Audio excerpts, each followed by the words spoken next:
से नहीं बने हैं अभी तक, तो हमारे परिवार के सदस्य ज़रूर बन जाएं आप, और परिवार के सदस्य बनकर जो है वो अपने लक्ष्य को और बेहतर तरीके से प्राप्त आप कर सकते हैं।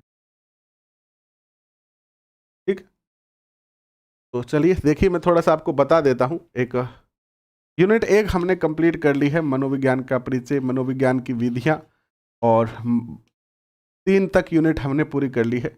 तीसरी यूनिट हमने जो है इसको छोड़ा है, तीसरी यूनिट को हमने जो है छोड़ दिया है, मानव व्यवहार के आधार को। इसके बाद हमने जो है मानव विकास आज कंप्लीट कर लिया है, ये छोड़ दिया है, ये कंप्लीट है, और आज हम इससे शुरुआत कर रहे हैं, संवेदना, प्रत्यक्षीकरण और अवधान। ठीक है, ये यूनिट है। टोटल अपनी जो है 10 यूनिट है, 5 यूनिट आज हम पूरी कर लेंगे। संवेदना, प्रत्यक्षीकरण और अवधान। अवधान का अर्थ होता है ध्यान, संवेदना का अर्थ होता है संवेदना। जैसे आप कहीं पर बैठे हुए हैं और आपको अचानक से ठंड बढ़ जाती है तो सर्दी लगने लगती है। ये सर्दी कहाँ लगती है? आपकी त्वचा को लगती है। सबसे पहले त्वचा को, कानों को, यहाँ से आप इस संवेदना तंत्र जो है वो क्या करते हैं, आपके दिमाग को संदेश देते हैं कि सर्दी है, और आप फिर जैकेट पहन लेते हैं। गर्मी जैसे ही बढ़ती है तो गर्मी का संकेत देते हैं। आपको कोई आल पिन कुछ भी चुभता है तो उसका संदेश देते हैं। तो संवेदना किसी वस्तु के प्रति हमारे प्रतिक्रिया ही क्या है? संवेदना है, किसी वस्तु के प्रति हमारी प्रतिक्रिया। शहनाज कैसे हैं? वन लाइनर क्वेश्चन केवल 1 और 2 क्लास के ही बने हुए थे, यानी चैप्टर 1 और 2 के ही बने हुए थे, बाकी वन लाइनर क्वेश्चन नहीं बने हुए। वो भी बना देंगे, ठीक है, आगे आने वाले समय में वो भी बनाएंगे हम। तो देखिए, सबसे पहले संवेदना क्या होती है इसको समझने का प्रयास करते हैं हम। किसी विशेष ज्ञानेंद्रिय द्वारा किसी उद्दीपक या वस्तु का प्रारंभिक अनुभव संवेदना कहलाता है। किसी विशेष ज्ञानेंद्रिय द्वारा किसी उद्दीपक या वस्तु का प्रारंभिक अनुभव संवेदना कहलाता है। यह एक ऐसी प्रक्रिया है जिसके द्वारा हम अनेक भौतिक उद्दीपकों का पता लगाते हैं। हमारी ज्ञानेंद्रियों द्वारा ग्रहण की गई सूचनाएं ही हमारे समस्त ज्ञान का आधार बनती है, और हमारे पास आसपास के जगत का ज्ञान 3 प्रमुख क्रियाओं पर निर्भर करता है। यानी सबसे पहले आपको जो किसी वस्तु का ज्ञान प्राप्त होता है वो किससे प्राप्त होता है? आपकी ज्ञानेंद्रिय से प्राप्त होता है। जैसे आप जो है वो कॉलेज में बैठे हुए हैं और अचानक आपको खुशबू आती है, महक आती है, और महक जो थी आपकी जैसे ही नाक में प्रवेश करती है, आपका दिमाग तुरंत आपको संदेश देता है कि आपकी जो महिला मित्र है वो आ रही है, क्योंकि आपको इससे पहले अनुभव हो चुका है कि आपकी महिला मित्र जो है वो कौन सा इत्र प्रयोग करती है, और उस इत्र की सुगंध का आपको ज्ञान है। तो आप उसकी सुगंध से ही पहचान सकते हैं कि वो आ रही है कि नहीं आ रही है। अर्थात कहने का अर्थ क्या है कि ज्ञान का जो आधार है, या ज्ञान का जो प्रारंभ है, या ज्ञान का जो पहला स्टेप है, वो क्या होता है? वो होता है संवेदना। संवेदना के माध्यम से ही हम ज्ञान को ग्रहण करते हैं कि नहीं करते हैं? आइए आगे बढ़ते हैं और देखते हैं क्या होती है संवेदना। सेंसेशन कहते हैं इसको। अवधान अर्थात प्रत्यक्षीकरण। संवेदना 3 चीजों पर निर्भर करती है। पहला क्या है? अवधान। दूसरा जो है वो है प्रत्यक्षीकरण, और तीसरा जो है वो क्या है? कहां गया? चलो इसको देखेंगे हम। संवेदना क्या होती है? अवधान तथा प्रत्यक्षीकरण। अवधान तथा प्रत्यक्षीकरण ये प्रक्रियाएं एक दूसरे से अत्यधिक अंतर संबंधित होती है। अवधान तथा प्रत्यक्षीकरण जो है वो एक दूसरे से काफी अंतर संबंधित होती है, इसीलिए इन्हें अधिकांश एक ही प्रक्रिया या संज्ञान के विभिन्न अंशों के रूप में समझा जाता है। संवेदी सीमांत क्या होता है? अब थोड़ा सा यहां पे डीप है, थोड़ा सा माध्यमिक शिक्षा बोर्ड पढ़ रहे हैं तो थोड़ा सा गहरा है। यहां पर संवेदना आपको होती है,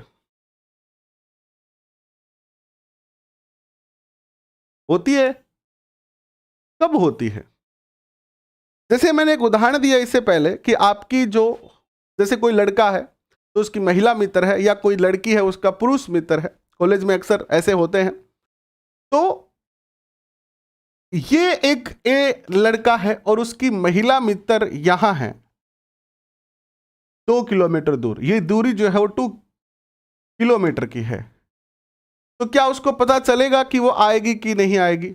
यानी उसकी जो इत्र है, क्या उसकी उसको सुगंध आएगी क्या? 2 किलोमीटर से तो नहीं आएगी, सीधी सी बात है सर जी, नहीं आएगी। 2 किलोमीटर से कैसे आ सकती है? तो कैसे? जैसे जैसे वो इसके पास आएगी तो एक पॉइंट ऐसा आएगा, यहां पर एक पॉइंट ऐसा आएगा लगभग 5 मीटर के करीब करीब, जहां से मान लो ये वो पॉइंट है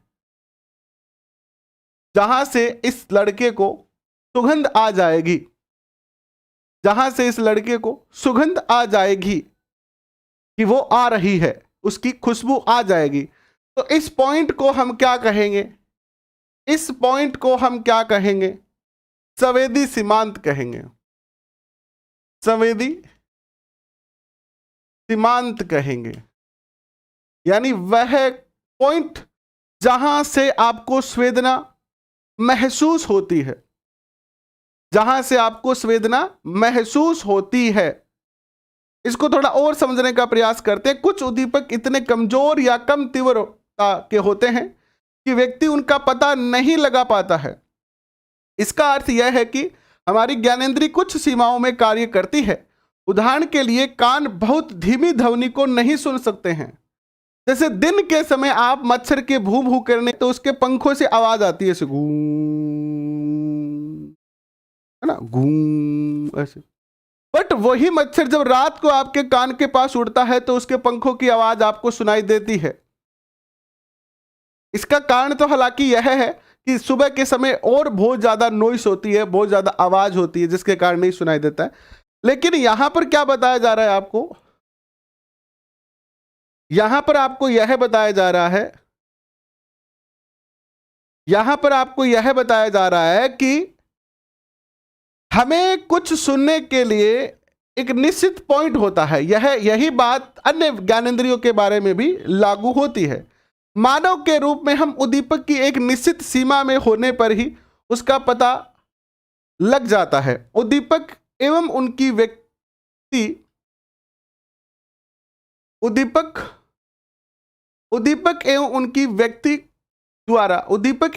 द्वारा की गई संवेदना के बीच के संबंध का अध्ययन मनोविज्ञान की जिस शाखा में किया जाता है उसे मनोभौतिकी कहते हैं। यानी एक उद्दीपक है ये, इस उद्दीपक के प्रति इस मानव की या इस व्यक्ति की जो क्रिया होगी, इस मानव या इस व्यक्ति की जो क्रिया होगी, उस क्रिया के अध्ययन को, इन दोनों के मध्य जो क्रिया होगी उसके अध्ययन को जब अध्ययन किया जाता है, यानी इसका अध्ययन किया जाता है, तो ये अध्ययन जिस शाखा में किया जाता है वो मनोभौतिकी कहलाता है। ठीक है, मनोभौतिकी कहलाता है, मनोभौतिकी कहलाता है। सेकेंड ग्रेड के सिलेबस के लिए अलग से सेशन बना हुआ है, अलग से वीडियो बना हुआ है, अलग से क्लास की हुई है, आप वो जाके देख सकते हैं, वहां से आपको पता चल जाएगा। एक होती है निरपेक्ष सीमा। निरपेक्ष सीमांत क्या होता है? किसी उद्दीपक के ज्ञानेंद्रियों द्वारा पहचाने जाने के लिए वह एक न्यूनतम मात्रा में होना चाहिए। किसी ज्ञानेंद्रिय द्वारा पहचाने जाने के लिए उद्दीपक के अपेक्षित न्यूनतम मूल्य को निक्षेप सीमा या निरपेक्ष देहली कहा जाता है। जैसे कि इसका मैं सीधी सीधी भाषा में आपको समझाता हूं, थोड़ी हिंदी का ज्यादा प्रयोग किया गया है इसलिए आपको ज्यादा समझ में नहीं आएगा। मैं आपको सामान्य भाषा में समझाने का प्रयास करता हूं कि निरपेक्ष सीमांत या निरपेक्ष सीमा जो है वो क्या होता है। देखिएगा, समझने का प्रयास कीजिएगा कि आपको आपकी आंखों पे पट्टी बांधी जाए और एक गिलास में एक दाना चीनी का डाल दिया जाए, चमची से मिलाकर आपको दिया जाए और आपसे पूछा जाए कि यह पानी कैसा है, तो क्या आप ये कह सकते हैं कि यह पानी मीठा है? नहीं कह पाएंगे, क्योंकि एक दाने से पानी का स्वाद चेंज नहीं हुआ है, और हमारे जो सेंसर है, जो इस जीभ में सेंसर लगे हुए हैं, जो स्वाद का अनुभव करते हैं, वो उस चीज को नहीं पकड़ पा रहे हैं। फिर 2 दाने डाले गए और फिर मिलाया गया, फिर आपको पिलाया गया, आप नहीं पहचान पाओगे। 3 डाले, 4 दाने, 5 दाने, 6 दाने, 7 दाने, और इसकी एक ऐसी वैल्यू आएगी। ऐसे करते करते प्रयोग जब आप करेंगे तो जैसे कि मान लो 50 दाने डालने पर चीनी के, और 50वें दाने में आपने ये कहा कि हाँ अरे ये तो मीठा पानी है, इसमें तो चीनी मिली हुई है, तो वो जो पॉइंट है कि भैया 50 दाने डालने पर इस व्यक्ति को पता चल जाता है कि चीनी है, तो उस पॉइंट को निरपेक्ष सीमा कहते हैं। और ये हर व्यक्ति के लिए अलग होता है, मेरे लिए अलग होता है, आपके लिए अलग होता है, हर व्यक्ति के लिए ये जो पॉइंट है वो अलग होता है। जैसे आपने देखा होगा कि सर्दी में भी कुछ लोग ऐसे केवल शर्ट में घूमते रहते हैं। हम सोचते हैं कि यार इनको क्या सर्दी नहीं लगती, लेकिन उसके सर्दी की महसूस करने की जो पॉइंट है वो उच्च है, तो उन्हें ज्यादा टेम्परेचर में भी सर्दी महसूस नहीं होती। उदाहरण के लिए जो कश्मीरी लोग सर्दियों के समय राजस्थान आते हैं ना, तो वो केवल एक कुर्ता पहन के रखते हैं और उनको सर्दी नहीं लगती है, क्योंकि वो ऐसे इलाके से आते हैं जहां जनरली माइनस में टेम्परेचर होता है, तो उसे उन्हें जो हो राजस्थान वाली सर्दी इतनी ज्यादा महसूस नहीं होती है, तो वो कुर्ते में भी घूम सकते हैं। तो निरपेक्ष सीमा समझ में आ गया आपको? समझ में आ गया आपको? नेक्स्ट देखिए, ये पूरा आपको इसी में समझाया गया है। जो मैंने चीनी का प्रयोग बताया है वो इसमें समझा दिया गया है आपको, तो आप जब बाद में पढ़े तो पढ़ लेना, क्योंकि मैंने तो आपको डायरेक्ट ही बता दिया है, तो पढ़ने का कोई फायदा नहीं है। फिर इसके बाद एक होता है विभेदक सीमा। निरपेक्ष सीमा के बाद एक विभेदक सीमा होती है। हमारे लिए जैसे सभी उद्दीपकों को जान पाना संभव नहीं होता, वैसे ही समस्त प्रकार के उद्दीपकों के मध्य अंतर कर पाना भी संभव नहीं होता है। यह जानने के लिए कि 2 उद्दीपक एक दूसरे से भिन्न हैं, उन उद्दीपकों के मान में एक न्यूनतम अंतर होना अनिवार्य है। जो उद्दीपकों के मान में न्यूनतम अंतर को उनकी अलग अलग पहचान के लिए आवश्यक होता है, जो विभेदक सीमांत अथवा भेद देहली कहलाता है। इसे समझने के लिए जो चीनी का प्रयोग आपने किया था, चीनी और पानी का प्रयोग, इसको थोड़ा आगे लेके चलते हैं। जैसा कि हमने देखा कि चीनी के कुछ कणों को मिला देने के बाद सादा पानी मीठा लगने लगता है, तो आइए इस मिठास को याद करें और अगला प्रश्न, पानी में चीनी के कितने और कण मिलाने पर आवश्यकता होगी, चीनी में और कितने कण मिलाएं जिससे कि मिठास पिछले अनुभव से भिन्न अनुभव प्राप्त करें।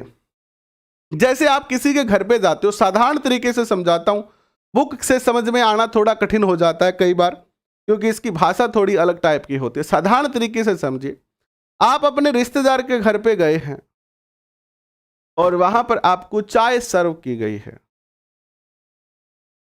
और चाय में चीनी इतनी ज्यादा डाल दी है कि वो चीनी ज्यादा ही हो गई है। यानी सर आप फिर कहेंगे, ऐसे शायद आप रिश्तेदारों को तो ना कहें, लेकिन जैसे 2 दोस्त आप गए हैं बाहर, आके कहेंगे कि यार अच्छी चाय बनाई गए, ऐना तो चाशनी दे देता। यानी मीठा और अति मीठा, मीठा और अति मीठा, इन दोनों में अंतर कर पा रहे हैं ना हम? एक तो नॉर्मल मीठा है तो हमें चाय स्वादिष्ट लगेगी, एक अत्यधिक मीठा मिला दिया जाए तो मीठा और अत्यधिक मीठा और कम मीठा, इनमें अंतर करने वाला जो पॉइंट है वो ही क्या कहलाता है? डीएल कहलाता है। यानी सीमांत देहली या सीमांत या विभेदक सीमांत कहलाता है। जैसे कि कोई व्यक्ति है, 1 चम्मच चीनी डालकर दूध पीता है, उसके लिए वो मीठा है। यानी कोई व्यक्ति का जो संवेदना है उसका जो मिनिमम पॉइंट है वो 1 चम्मच है।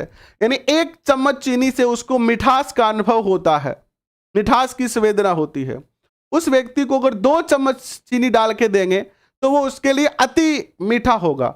और ये 1 चम्मच और 2 चम्मच क्या है? वो दहली है, वो पॉइंट है, वो पॉइंट है जहां पर आप अंतर कर पाते हो कि ज्यादा चीनी है या चीनी सामान्य है। ज्यादा चीनी है या चीनी सामान्य है, इसी को हम क्या कहते हैं, इसी को हम जो है वो विभेदक सीमांत कहते हैं। यही बात इसमें सारी की सारी लिखी हुई है। अब देखिए अवधान क्या होता है। अवधान का अर्थ होता है ध्यान से। मनोविज्ञान में ध्यान को अवधान कहा जाता है। अटेंशन, सतर्क होना, ध्यान केंद्रित करना। जैसे हम मार्केट में हैं और हमें जयपुर जाना है, हम बस स्टैंड पे पहुंचे और बस स्टैंड पर जो आप जाओगे तो बहुत सारी आपको अनाउंसमेंट सुनाई देगी। अजमेर जाने वाले यात्री इस बस में बैठे हैं और आपको जाना है कहाँ, मान लीजिए उदयपुर जाना है और आप जयपुर के सिंधी कैंप पे खड़े हो, जयपुर के सिंधी कैंप पे खड़े हो और वहाँ पर अनाउंसमेंट हो रहा है, चूरू जाने वाले इस बस में बैठे, सिक्कर वाले इसमें बैठे, उदयपुर जाने वाले इसमें बैठे, अजमेर जाने वाले इसमें बैठे। उस बहुत सारी आवाज़ों में भी आपका जो ध्यान है वो उदयपुर वाले अनाउंसमेंट पर केंद्रित हो जाएगा कि यार उदयपुर वाला 9 बजे बताया है, ठीक है चलो 9 बजे चलेंगे।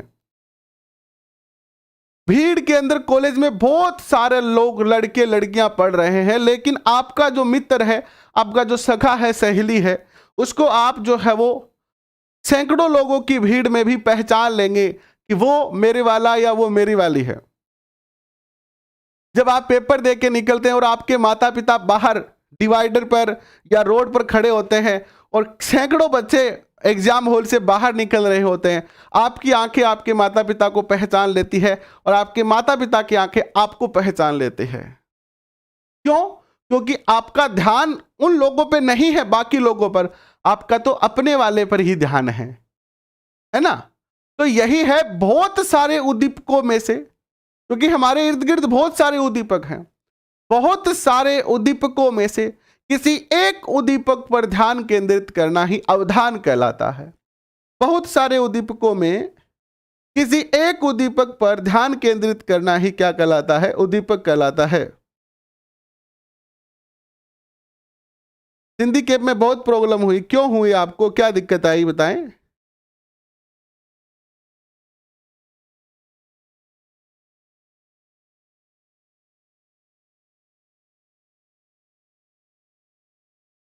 उस पर आज है क्या ये?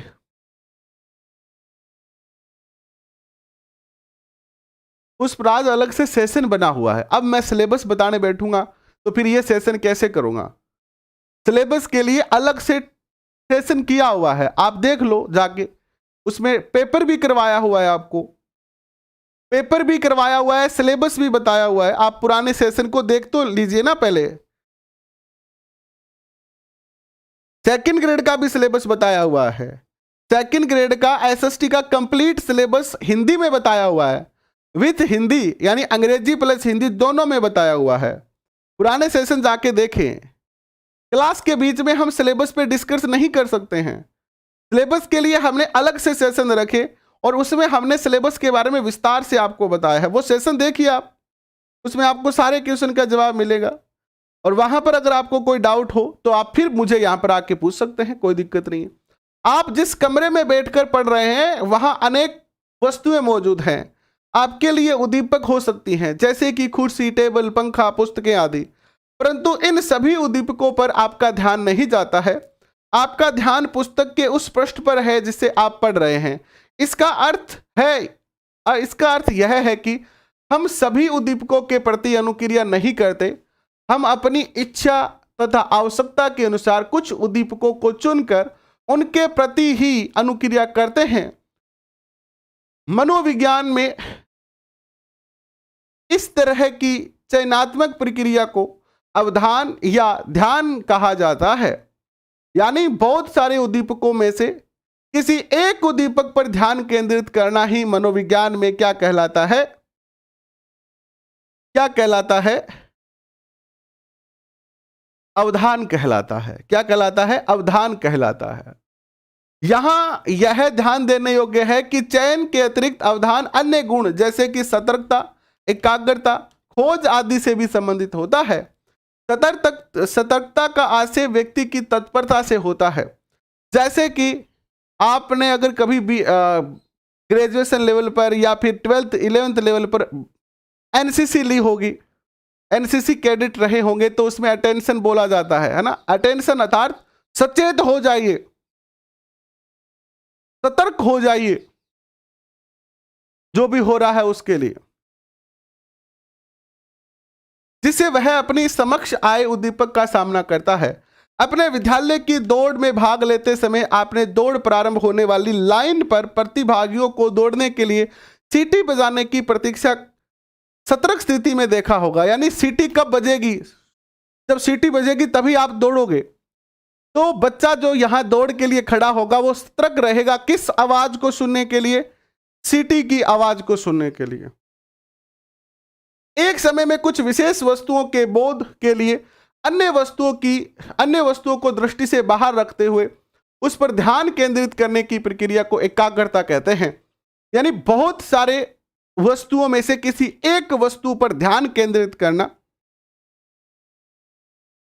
आप कभी सिनेमा हॉल में मूवी देखने गए होंगे। सिनेमा हॉल का जो पर्दा होता है, थिएटर का जो पर्दा होता है वो बहुत बड़ा होता है, बहुत बड़ा, है ना। और उसके अगर आप पास वाली सीट पर बैठे हो, दूर वाली सीट पर बैठे हो, तब तो आप पूरे पर भी ध्यान केंद्रित कर सकते हो। लेकिन अगर आप पास की सीट पर बैठे हो, आगे वाली सीटों पर जो सस्ते वाली सीट होती है उन पर बैठे हो, तो फिर आपकी आंखें क्या है, पूरे स्क्रीन पर ध्यान केंद्रित नहीं कर पाती है। जो भी स्क्रीन पे चल रहा है उस पर किसी एक एक्टर पर या एक बिंदु पर ही वो ध्यान केंद्रित कर पाती है। इसीलिए आगे की जो सीटें होती है वो सस्ती भी होती है। उदाहरण के लिए कक्षा में विद्यार्थी शिक्षक के भाषण पर ध्यान देते हैं तथा विद्यालय के विभिन्न भागों से आते सभी प्रकार के शोरगुल पर वो ध्यान नहीं देते हैं। खोज एक दशा होती है जिसमें प्रेक्षक वस्तुओं के समुच्चय में से उसके कुछ विशिष्ट समुच्चयों पर ध्यान देता है। उदाहरण के लिए जब आप अपने छोटे भाई या बहन को विद्यालय से लेने जाते हैं तो अनेक लड़के लड़कियों में से आप मात्र उन्हें ही देखते हैं। इस तरीके के क्रियाकलाप के लिए लोगों को कुछ प्रयास करना पड़ता है। हम एक विशेष समय में मात्र कुछ उद्दीपकों पर ही ध्यान दे सकते हैं। प्रश्न यह है कि इनमें से किन उद्दीपकों का चयन किया जाए।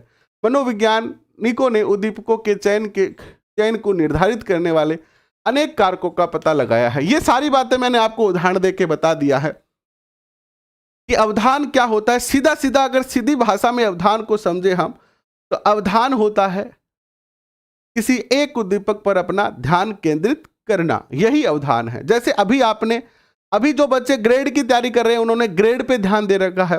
जो बच्चे रीट की तैयारी कर रखे हैं वो रीट पे ध्यान दे रखा है। जो फर्स्ट ग्रेड की तैयारी कर रहे हैं उन्होंने फर्स्ट ग्रेड पे ध्यान दे रखा है। जो वीडियो की तैयारी कर रहे हैं वो वीडियो पर ध्यान दे रखा है। पेपर तो बहुत सारे आ रहे हैं ना, अभी पेपर तो बहुत सारे, एग्जाम तो बहुत सारे होने वाले, बहुत सारे नोटिफिकेशन आए हुए हैं, लेकिन सब पर तो ध्यान नहीं है ना आपका। हो सकता है कि फॉर्म आपका सबने भर दिया हो, लेकिन ध्यान किसी एक पर ही है। अक्सर आपने दो दोस्तों को बात करते सुना होगा कि फार्म तो मैं फर्स्ट ग्रेड, सेकंड ग्रेड और थर्ड ग्रेड तीनों को भरूंगा, लेकिन भाई जी रीट की बहुत बड़ी भर्ती है, 62,000 है, 46,000 तो पता होगा नहीं, कितने बताए थे अभी, 46-47,000 बताए थे ना। तो क्योंकि 15,000 ये हो गई ना, इसको जोड़ लिया सरकार ने, 15,000 इनको भी जोड़ लिया, तो पूरा अब की बारी रात दो। अगर रीट में तो चाहे की भी हो जाओ, मैं एक सीट निकाल के ही रहूंगा, है ना। ऐसी बातें करते हुए सुना होगा आपने लोगों को। यानी मेरा ध्यान जो है वो बहुत सारे उद्दीपकों पर नहीं है। मैं फॉर्म भर दिया है लेकिन मेरा पूरा ध्यान केंद्रित केवल एक एग्जाम पर है। किसी का रीट पर है तो किसी का ग्रेड पर है। अवधान को प्रभावित करने वाले कारक कौन कौन से हैं? आपके ध्यान को कौन कौन से कारक प्रभावित कर सकते हैं? कौन से कारक? कुछ इंटरनली कारक होते हैं, कुछ बाहरी कारक होते हैं जो आपके ध्यान को क्या कर सकते हैं? प्रभावित कर सकते हैं। अवधान को अनेक कारक प्रभावित करते हैं। सामान्यतः उद्दीपकों की विशेषताओं तथा व्यक्तियों की विशेषताओं से संबंधित होते हैं। इन्हें सामान्यतः बाह्य एवं आंतरिक कारकों में वर्गीकृत किया जाता है। बाह्य कारक उद्दीपकों के लक्षणों से संबंधित होते हैं, जैसे उद्दीपक किस प्रकार का है। दृष्टि उद्दीपक व्यक्ति का ध्यान स्वर्ण उद्दीपक की तुलना में अपनी ओर जल्दी खींच लेता है। सिनेमा घर की दीवार पर लगे पोस्टर ध्यान ध्वनि की तुलना में अधिक होता है। यदि व्यक्ति के सामने उद्दीपक में कोई परिवर्तन हो तो व्यक्ति का ध्यान तुरंत ही उसकी तरफ चलता है। इसको मैं अगर समझाऊं कि आपका जो बाह्य उद्दीपक है, यानी बाह्य जो उद्दीपक है वो ध्यान कैसे आपका केंद्रित कर सकता है। जैसे पुराने समय में दादी से आप कहानी सुनते थे, झिंडिये की, राजा की, रानी की, परी की, है ना। कहानी सुनी होगी आपने बचपन में। कहानी सुनते सुनते नींद आ जाती है, क्योंकि वहां पर हमारी एक ही ज्ञानेंद्री काम करती है और वो है स्वर्ण ज्ञानेंद्री, कान। अच्छा, उसके बाद रेडियो आया, तो रेडियो में भी यही होता था कि स्वर्ण ज्ञानेंद्री काम करती थी। इसके बाद चलचित्र आए, यानी वीडियो आया। कोई आपने देखा है कि सिनेमा हॉल में मूवी देखते देखते सो जाए? हाँ, अगर मूवी बेकार हो तो नींद आ भी जाए, क्योंकि वहां पर आपका उद्दीपक जो है वो सक्रिय नहीं होगा। एक अच्छी सुंदर मूवी लगी हुई है और उसको देखते हैं तो आपकी आंखें भी काम कर रही है और कान भी काम कर रहे हैं, तो इस रेडियो की तुलना में आपका ध्यान चलचित्र पर ज्यादा केंद्रित होगा। रेडियो की तुलना में चलचित्र पर ज्यादा केंद्रित होगा। और चलचित्र और चित्र की तुलना में, चित्र का अर्थ होता है पिक्चर, एक पिक्चर है, पिक्चर का मतलब एक फोटो है, एक फोटो पर आपका ध्यान ज्यादा केंद्रित होगा, या एक वीडियो पर, तो वीडियो पर ज्यादा ध्यान केंद्रित होगा, क्योंकि वो एक्टिव है, प्रतिक्रिया कर रहा है वो, सॉरी क्रिया कर रहा है वो। तो ध्यान केंद्रित होने के लिए बाह्य कारकों में सबसे महत्वपूर्ण कारक है उद्दीपक की। उद्दीपक कैसा है?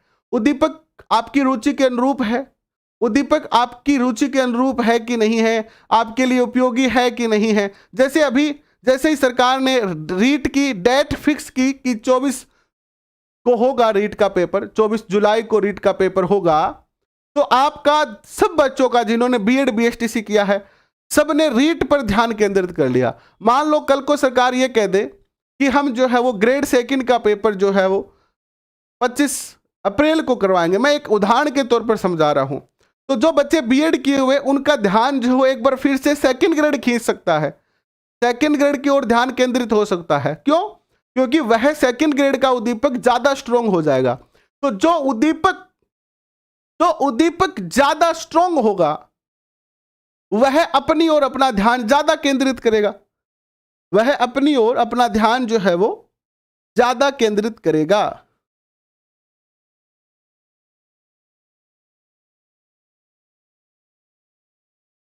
जैसे कमरे में चलता हुआ पंखा अचानक बंद हो जाए तो हमारा ध्यान उस तरफ चला जाता है। यदि कोई उद्दीपक नया है तो भी वह व्यक्ति का ध्यान अपनी ओर आकर्षित करता है।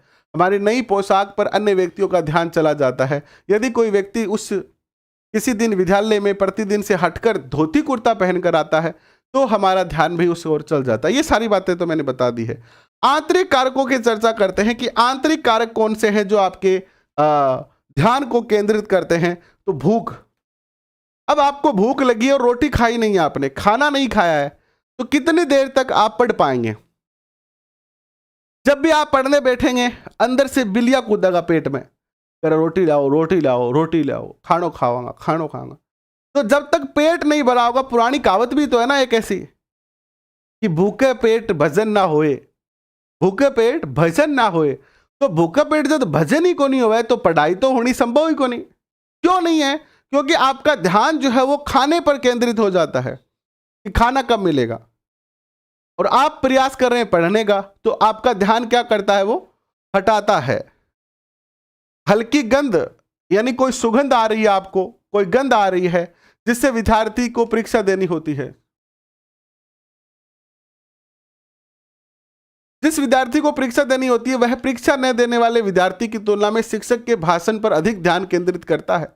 जिस व्यक्ति की रुचि क्रिकेट में होती है उसका ध्यान क्रिकेट से जुड़ी बातों पर अधिक होता है। यानी सीधा सीधा कौन कौन से तत्व हैं?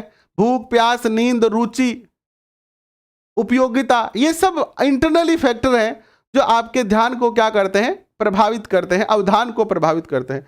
यदि आप अपने घर पर किसी की प्रतीक्षा कर रहे हैं तो घर के मुख्य दरवाजे की आवाज पर आपका ध्यान अधिक होगा, चाहे उस समय टेलीविजन उच्च आवाज पर चल रहा हो। वस्तुएं अथवा घटनाएं जो रुचिकर होती है व्यक्तियों के ध्यान में शीघ्रतापूर्वक आती है। व्यक्ति जिस उद्दीपक का अर्थ समझता है उस पर उसका ध्यान अधिक तेजी से चला जाता है। जैसे बस स्टैंड पर हिंदी, अंग्रेजी और क्षेत्रीय भाषाओं में लिखे हुए वाक्यों में हिंदी को जानने वाले व्यक्ति का ध्यान हिंदी पर जाएगा, पंजाबी को जानने वाले व्यक्ति का ध्यान पंजाबी पर जाएगा, और सिंधी जानने वाले बच्चे का ध्यान सिंधी पे जाएगा। सीधा सीधा यही तो मैटर है ना। कि जो चीज हमें पसंद है हमारा ध्यान भी जो है वो उधर ही केंद्रित होगा। दूध पी लेते हैं आपको जो भूख लगती है, सीमा मीना जी बहुत अच्छे हैं भाई। आपकी भूख शांत होनी चाहिए, आपकी भूख शांत होनी चाहिए, चाहे कैसे भी हो, है ना, पेट भर जाना चाहिए। आगे चलते हैं। प्रत्यक्षीकरण क्या होता है इसको समझते हैं थोड़ा सा। प्रत्यक्षीकरण का अर्थ क्या होता है? प्रत्यक्षीकरण की प्रक्रिया संवेदना से प्रारंभ होती है। प्रत्यक्षीकरण हम किसी वस्तु, घटना या व्यक्ति का होता है। प्रत्यक्षीकरण हमें किसी वस्तु, घटना या व्यक्ति का होता है। जिन व्यक्तियों, घटनाओं या वस्तुओं का प्रत्यक्षीकरण होता है उसे उद्दीपक कहा जाता है। जैसे कोई उद्दीपक व्यक्ति के सामने उपस्थित होता है तो ज्ञानेंद्रियों द्वारा उसकी संवेदना प्राप्त होती है। इस संवेदना की व्याख्या कर उस उद्दीपक को समझा जाता है, उसे ही उद्दीपक समझा जाता है कि वह उद्दीपक क्या है।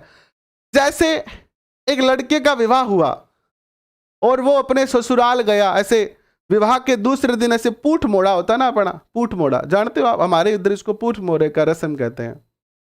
यानी जैसे आज किसी का विवाह है, रात को फेरे हो गए, अब जो दुल्हन है वो दूल्हे के साथ घर पे आएगी, पूरे दिन घर पे रहेगी, और शाम के टाइम जो दुल्हन, दूल्हा और दूल्हे का एक आधा रिश्तेदार जो वापस लड़की वालों के घर जाएंगे, और वहाँ पर जो है वो जो जवाई जी है उनकी खूब सारी जो खेचड़ यानी मनोहार की जाएगी, लाड किए जाएंगे, उनको मीठी मीठी गालियाँ सुनाई जाएगी। उनको जब भोजन दिया जाएगा तो महिलाएं जो है वो इकट्ठी होकर जो है वो उनके लिए गीत गाएगी ताकि वो बोर ना हो जाए खाना खाते खाते। अब जो वहाँ पर सालियाँ होती हैं, दूल्हे की सालियाँ, हरे दुपट्टे वालियाँ, वो जो है वो क्या करेगी, वो आपको थोड़ा सा ऐसे परेशान करने का प्रयास करेगी। तो उन्होंने क्या किया, पहले से प्लान बना लिया कि आपका जो बिस्तर जिस पे आपको वो बैठाने वाले हैं, बेड है, उसके नीचे जो है बहुत सारे पापड़ रख दिए हैं। ऐसे मूवी में भी होता है बहुत सारी में, आपने देखा होगा, वैसे ही उदाहरण मैं आपको बता रहा हूँ। तो आपको परेशान करने के लिए उन्होंने खाट को इस प्रकार बनाया कि खाट के नीचे के जो रस्सियां हैं वो ऐसे काट दी है और उनको ऐसे सेट करा है कि वो जैसे ही आप बैठोगे, बैठते ही वो टूट जाएगी। और उसके चद्र के नीचे पापड़ भी लगा रखे हैं। आप जैसे ही गए वहां पर, अब जवाई जी है तो आप थोड़े से कड़क में गए, ऐसे जवाई आया है ना, और आप ऐसे बैठे बैठते ही आपके नीचे जो है वो ऐसे विस्फोट सा हो गया, सारे तो पापड़ फूटने की आवाज आई, प्लस आप खाट में घुस गए। तो फिर आपका दिमाग देखो क्या करेगा, आपको सबसे पहले संवेदना होगी कि अरे यार अच्छा फंस यार, ध्यान कौन दियो। अच्छा क्या क्या हुआ है, आपका दिमाग देखो अंदाजा लगाएगा अब कि खाट को जानबूझ के तोड़ा गया है, पापड़ भी बिछाए गए हैं, और ये हरकत किसकी हो सकती है, मेरी सालियों की हो सकती है। ऐसा आप जो है वो प्रत्यक्षीकरण करेंगे अपने अनुभव, अपनी संवेदना के आधार पर, संवेदना के आधार पर प्रत्यक्षीकरण करेंगे कि इस खाट की क्या स्थिति है और इस कार्य को करने वाले कौन हैं। तो यही तो संवेदना होती है। जैसे आप कहीं पर बैठते हैं और पैर में सुई चुभ गई, अक्सर जो खेतों में जाते हैं उनके कांटे चुभ जाते हैं, तो कांटे के चुभने पर हमारा दिमाग, हमारा पैर जो दिमाग को संवेदना देता है कि कांटा चुभा है, दर्द हो रहा है, और हमारा दिमाग तुरंत पता लगा लेता है कि कांटा चुभा है और वो तुरंत निकाल लेता है, हाथ को क्रिया करने का मौका देता है। यही होता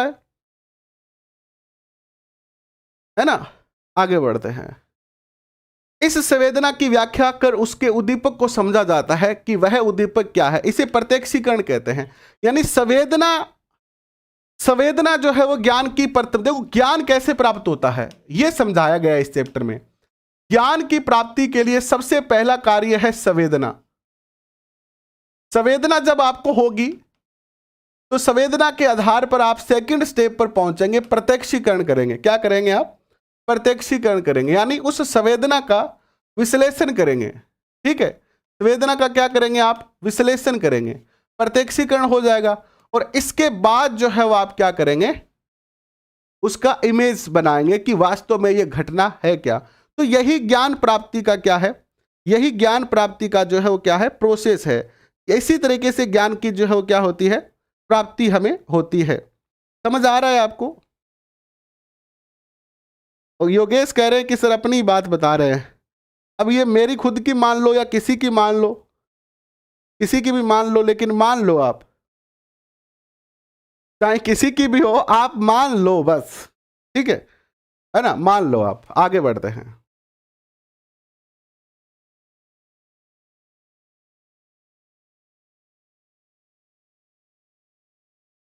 नेक्स्ट है प्रत्यक्षीकरण, प्रत्यक्षात्मक संगठन के सिद्धांत। हम किसी वस्तु के विभिन्न भागों को अलग अलग नहीं देखकर उसका एक संगठित समग्र अर्थात पूर्ण वस्तु के रूप में देखते हैं। जैसे कि कोहलर ने जो प्रयोग किया था, सिद्धांत दिया था अंतर्दृष्टि का, तो उन्होंने भी तो समग्रवाद का सिद्धांत दिया था। तो प्रत्यक्षात्मक संगठन में भी क्या होता है कि हम किसी समस्या को एक साथ जो है उसका विश्लेषण करने का प्रयास करते हैं। उदाहरण के लिए साइकिल का एक पूर्ण वस्तु के रूप में देखना, न कि विभिन्न भागों को, जैसे सीट, पहिया, हैंडल, और ये अलग अलग है। लेकिन हम ये थोड़ी कहते हैं कि ये सीट है, ये साइकिल, हम तो सीधा एक ही कहते हैं कि ये साइकिल है। जैसे किसी की साइकिल पंचर हो गई तो वो जाके क्या कहेगा दुकान पर, भाई जी साइकिल पंचर होगी, पंचर बना दो, है ना? बस यही समझाया गया है।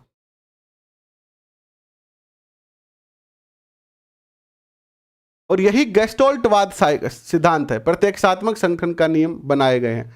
गेस्टोल्ट मनोवैज्ञानिक इसी आधार पर तो प्रयोग किए थे। गेस्टोल्ट मनोविज्ञान का एक संप्रदाय है जिसमें कोहलर, कोफका, वधीमर प्रमुख थे। गेस्टोल्ट एक नियमित आकृति अथवा रूप को कहते हैं। अब हम प्रत्यक्षात्मक संगठन के सिद्धांत में से कुछ नियमों को समझने का प्रयास करते हैं। जैसे यहाँ पर एक चित्र दिखाई दे रहा है, निकटता का सिद्धांत क्या कहता है, देखिए। निकटता का सिद्धांत आता है, जो वस्तुएं किसी स्थान अथवा समय में एक दूसरे के निकट होती है वे एक दूसरे से संबंधित अथवा एक दूसरे के रूप में दिखाई देती है। उदाहरण के लिए नीचे चित्र दिया गया जिसमें बिंदुओं में एक वर्ग प्रतिरूप जैसा नहीं दिखता है। एक बिंदुओं के एक वर्ग प्रतिरूप जैसा नहीं दिखता है, बल्कि बिंदुओं के स्तंभ की एक श्रृंखला के रूप में दिखाई दे रहा है। यहां पर आपको कुछ चित्र दिख रहे हैं, आप अपनी आंखों से देखो, आपको क्या दिख रहा है? क्या दिख रहा है? आपको लग रहा है कि एक लाइन, दो लाइन, तीन लाइन, चार लाइन और पांच लाइन है किनकी? बिंदुओं की, यानी खंबे बने हुए हैं। जबकि ये है क्या? ये एक वर्ग बना हुआ है। लेकिन हमारी आंखों ने जो सबसे ज्यादा सरल तरीके से निकटतम दिखाई दिया उसको हमने समझने का प्रयास किया। इसी प्रकार समानता का सिद्धांत देखिए। यहां पर समानता का सिद्धांत क्या कहता है? जिन वस्तुओं में समानता होती है तथा विशेषताओं में एक दूसरे से समान होते हैं वे एक समूह के रूप में प्रत्यक्षित होते हैं। निम्नलिखित चित्र में छोटे वर्त एवं वर्ग निकट होते हुए भी अलग अलग पंक्ति में दिखाई दे रहे हैं। यानी वर्त तो हमें अलग दिख रहा है और वर्ग जो है वो हमें अलग दिख रहा है। हमारी आंखें दोनों को अलग अलग तरीके से देख रही है। जबकि वृत्तों में समानता होने से वृत्तों की पंक्ति एवं वर्गों में समानता होने के कारण वर्गों की पंक्ति एकांतर रूप से दिखाई दे रही है।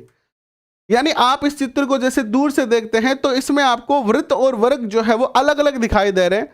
लेकिन अगर आप वर्ग को देखेंगे तो वर्ग की पंक्ति आपको अलग दिखाई देगी और आपका वृत्त से ध्यान हट जाता है, और अगर वृत्त को देखते हैं तो वर्ग से ध्यान हट जाता है।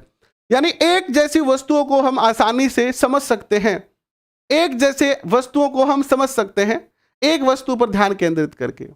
इसके बाद आता है निरंतरता का सिद्धांत। यह सिद्धांत बताता है कि जब वस्तुएं एक निरंतरता के रूप में प्रतीत होती है तो हम उनका प्रत्यक्षीकरण एक दूसरे से संबंधित रूप में करते हैं। उदाहरण के लिए ए और ब, ए और ब, स और द, और बीच में क्या है? पी है। अब देखिए आपको यहां पर पी का महत्व नजर नहीं आ रहा है, आपको सीधा दिख रहा है कि ए और ब एक रेखा है और स और द रेखा है। जबकि ये ऐसा नहीं है। ये रेखा कैसे बनी है कि P एक बिंदु है और P नामक बिंदु से जो है वो चार रेखाएं ऐसे जो है वो ऐसे बनाई गई है। यानी रेखा क्या है? रेखा प और स है, प और ब है, प और द है, प और ए है। लेकिन हमारा दिमाग क्या दिखा रहा है?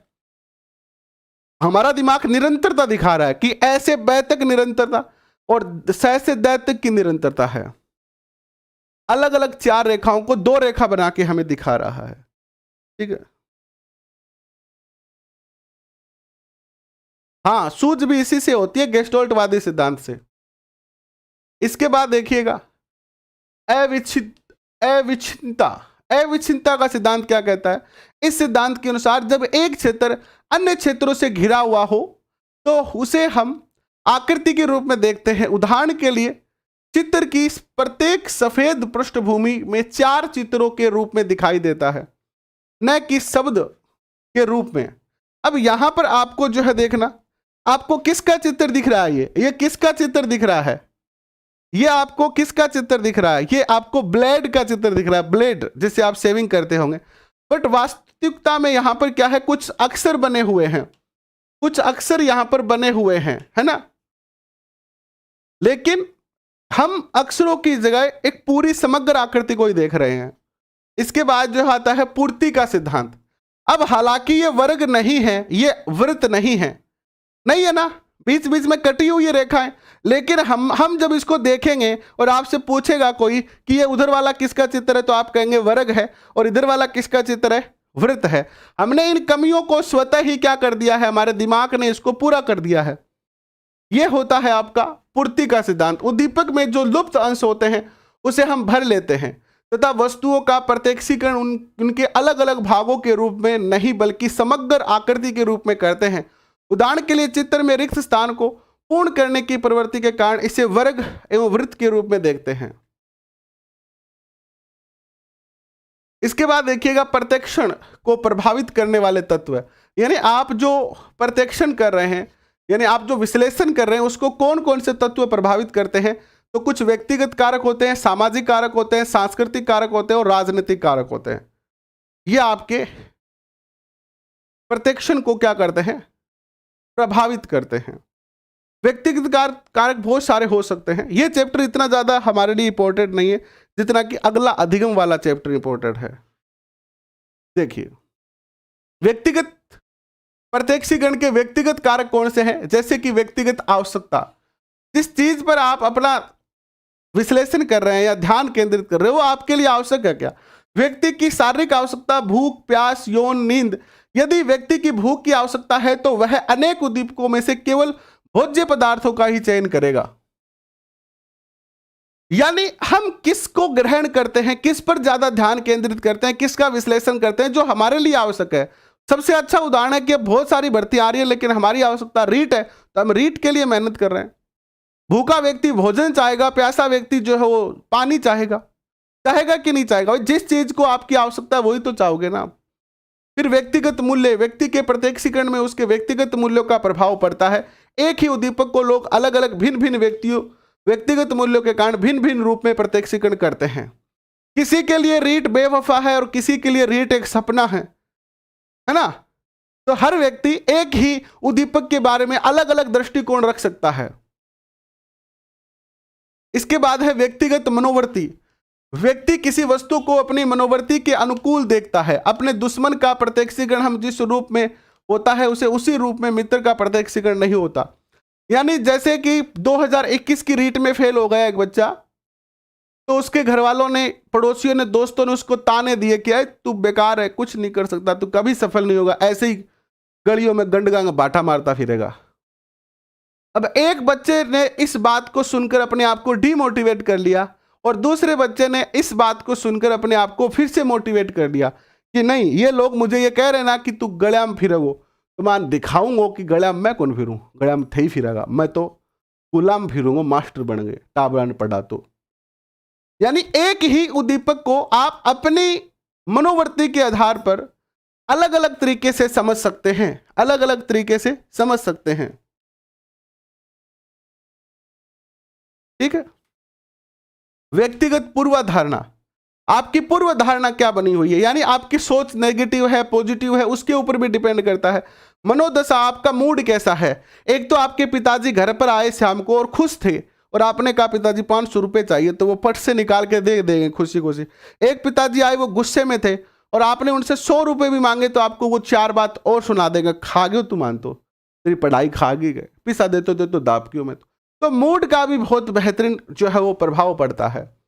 प्रत्यक्षीकरण के सामाजिक कारक भी होते हैं, जैसे कि सामाजिक मानक हो गए, सोशल नॉर्म्स, जैसे प्रत्येक समाज में कुछ निश्चित नियम है जिनका पालन प्रत्येक व्यक्ति के लिए अनिवार्य होता है। इन मानकों का गहरा प्रभाव व्यक्ति के प्रत्यक्षण पर होता है।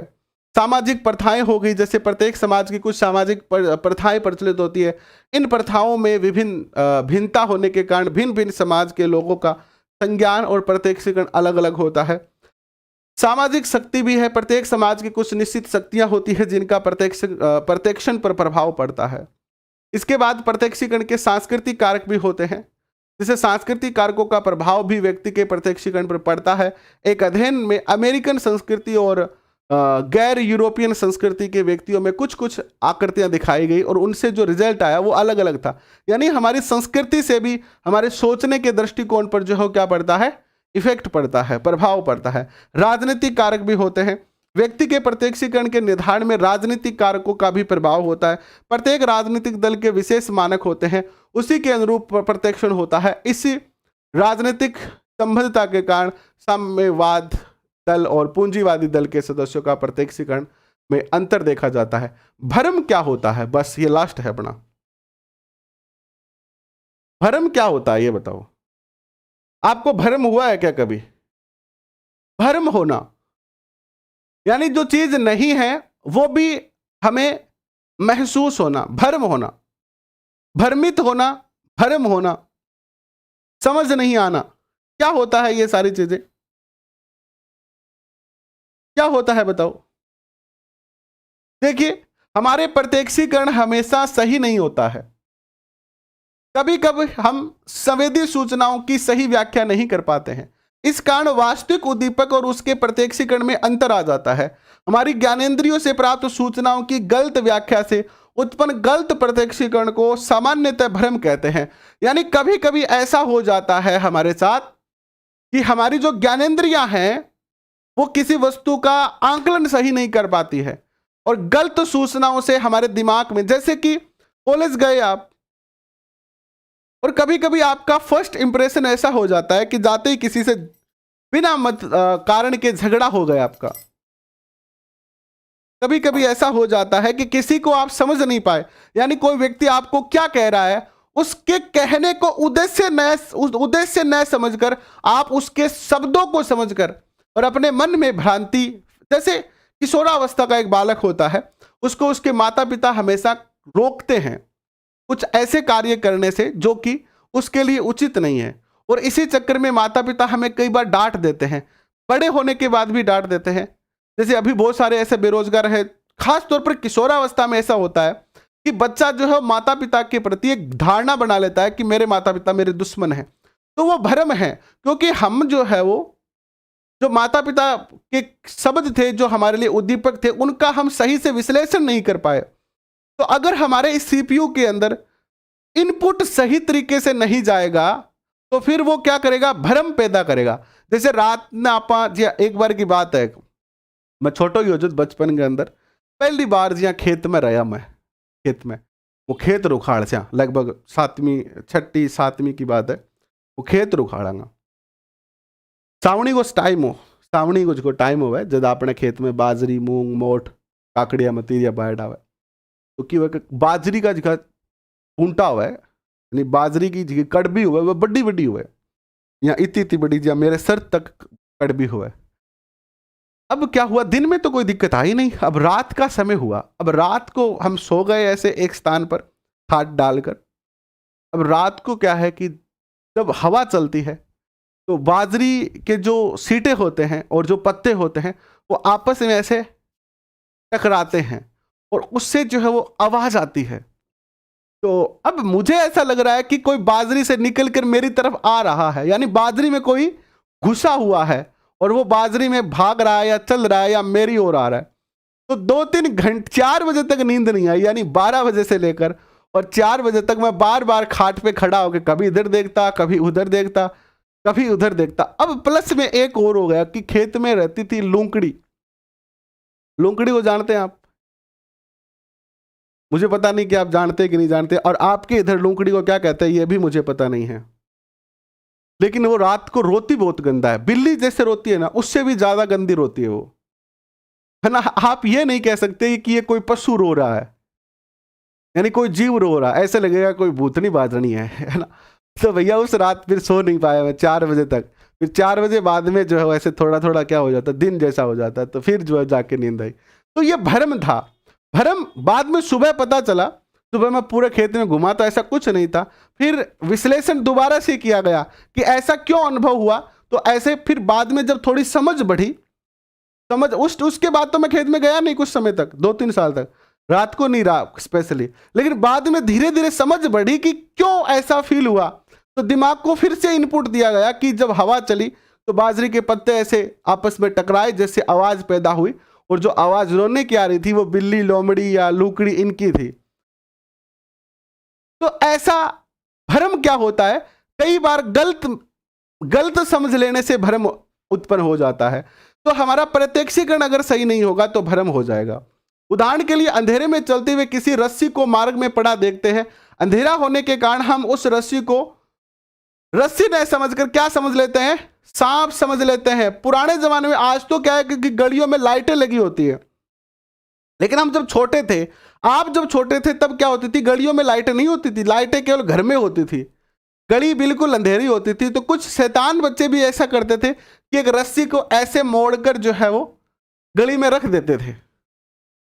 और अब रात को कोई व्यक्ति वहां पर आ रहा है, उसको रोशनी बहुत कम है, रोशनी बहुत कम है, केवल चंद्रमा की रोशनी, और उससे वो रस्सी दिख रही है, बट वो अब संकेत जो जा रहे हैं, आंखें तो कह रही है कि ये सांप है, और आंखें ने दिमाग को संकेत दे दिया कि ये सांप जैसा ही है, और दिमाग ने व्यक्ति को संकेत दे दिया कि रस सांप लो भाग हड़ू, और वो मानस भाग्य बढ़ू कर सांप लो खाओगो है। और बाद में फिर के मोला रखड़ा हो गया, कटा कटा सांप कटा कटा टोर स्टार्स ले गया, देखियो तो के हो रस्सी हो, के हो रस्सी हो, रस्सी थी। तो ये भ्रम ऐसे ही उत्पन्न होता है, ऐसे ही भ्रम उत्पन्न होता है। मुलर लायर भ्रम क्या कहते हैं, मुलर लायर भ्रम। भ्रम का एक और उदाहरण मुलर लायर भ्रम है, जो कि निम्न चित्र में प्रदर्शित किया गया है। इस चित्र में दोनों रेखाओं को लंबाई समान है, एक रेखा के सिरे 3 नुमा जबकि दूसरी रेखा के सिरे पंख नुमा है। दोनों रेखाओं की लंबाई समान होते हुए भी पंख नुमा सिरे वाली। देखो यहां पर एक चित्र दिखाया गया है, आपको यह बताना है कि इसमें से कौन सी रेखाएं बड़ी है। ये 2 रेखाएं दिखाई दे रही है आपको, इसमें ए बड़ा है कि बी बड़ा है, आप कमेंट करके बताओ कि इसमें ए बड़ी है कि बी बड़ी है। बड़ी रेखा कौन सी है? ऑलमोस्ट हमें देखने में यह लगेगा कि ए बी जो है वो बड़ी है, बट वास्तविकता क्या है कि रेखाएं दोनों ही क्या है, बराबर है, केवल इनके जो निशान है वो उल्टे कर दिए गए हैं। रेखा तो दोनों बराबर ही है ना। ये इसे कहते हैं, इसे क्या कहते हैं, इसे कहते हैं मुलर लॉयर भ्रम कहते हैं। तो ये चैप्टर आपका पूर्ण हो गया। कुछ क्वेश्चन है, इसके उत्तर भी यही दिए हुए हैं, जो मैं आपको पीडीएफ दूंगा अभी अंडर 10 मिनट, तो उसमें आप ये क्वेश्चन देख लेना।